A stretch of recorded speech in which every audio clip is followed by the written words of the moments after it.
Ahojte, vítam vás pri ďalšom rozhovore. Znovu sme tu online, ale ja vám prezradím rovno na začiatok, že mala som byť s Didou tam a úplne to krásne do seba zapadá a preto to aj spomínam, pretože naša dnešná téma úplne krásne súvisí.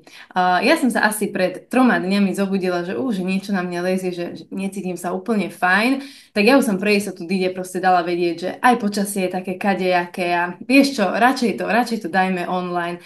Nevedela som, či sa z tohto niečo stane, či z toho bude nejaká choroba, ale hneď som išla na to. Bylinky, čaje, proste tá klasická prírodná medicína. Na druhý deň mi nič nebolo, vidíte, dneska nič mi nie je. Takže ja tu medzi nami vítam Didu. Poznáte ju ako úžasnú bylinkárku, aspoň teda ja ju tak vnímam, z profilu Divoká strava a som veľmi rada, že sa dneska môžeme rozprávať na tému, ako sme to nazvali. No povedz ty. V podstate taká základná liečba bylinkami alebo základná cesta tou fitoterapiou, čo vlastne má taký základ doma. Jasné, že je to veľká téma, o ktorej by sa dalo rozprávať strašne veľa, ale v podstate sme bežní ľudia s bežnými problémami, takže v podstate to zhrnieme na také praktické využívanie bylín v našom každodennom živote. Perfektné. No tak ja ťa tu vítam. Ahoj. Ahoj, ahoj.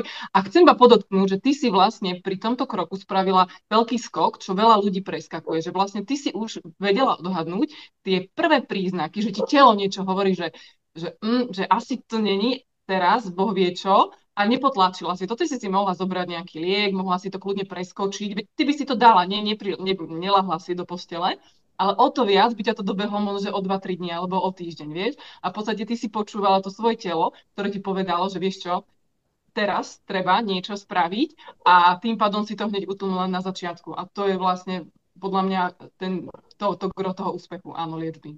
A toto je presne to, čo ja často aj zvyknem hovoriť, že veľakrát to napríklad vidím v našej domácnosti priamo, čo teda nejdem teraz nejak, že proti Joškovi. Joško je super, on si tiež zoberie všetky tieto moje veci.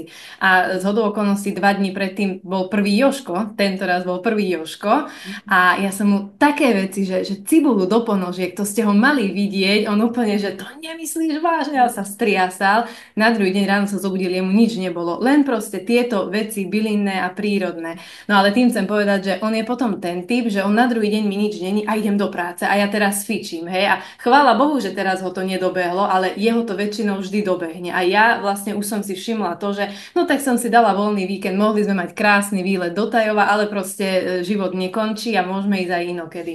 Takže áno, funguje to tak. No a toto je tá druhá časť, že presne tebe sa uľaví, lebo v podstate áno, táto prírodná liečba, či už v akékoľvek oblasti, či už to byliny alebo práve nejaké iné podporné tie prostriedky, je veľmi účinná na zabere, ale tiež je to, že to telo potrebuje ono má ten dojal, že potrebuje ešte nejaký deň, dva mať taký kľudový režim. A toto bol aj môj problém, že ja teda ako tiež som nebývala chorá a keď ma niečo chytilo, tak som presne jeden deň som si to vyložala a na druhý deň som fičala na 100% zase perpetuum mobile, išla som a potom ma to bum, priklincovalo k posteli presne, hej, hej. Takže toto tiež si niekedy treba odpozorovať, že naozaj ten deň, dva ešte treba mať taký kľudový režim. No.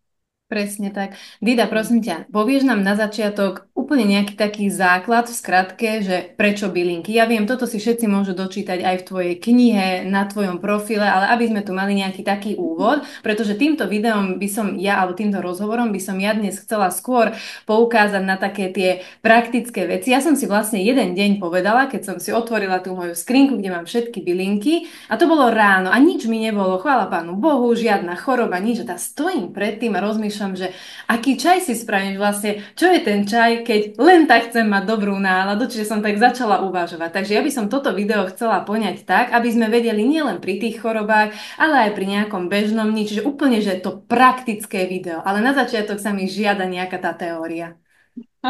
Teória.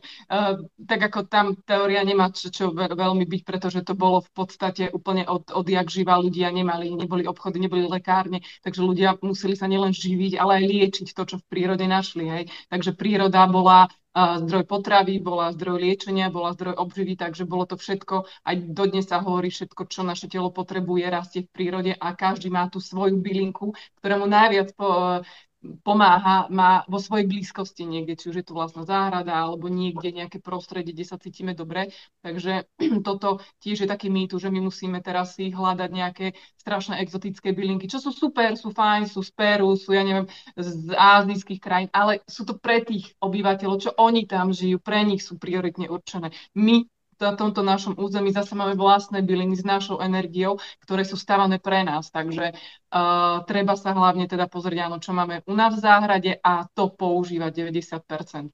Takže aj to super, že má byliny a keď nevieš, takto, s bylinami je strašne spojená intuícia. Neexistujú naozaj žiadne tabulky, že a teraz, keď vám nič není, berte túto bylinku, alebo keď vás boli hrdlo, tak berte túto bylinku.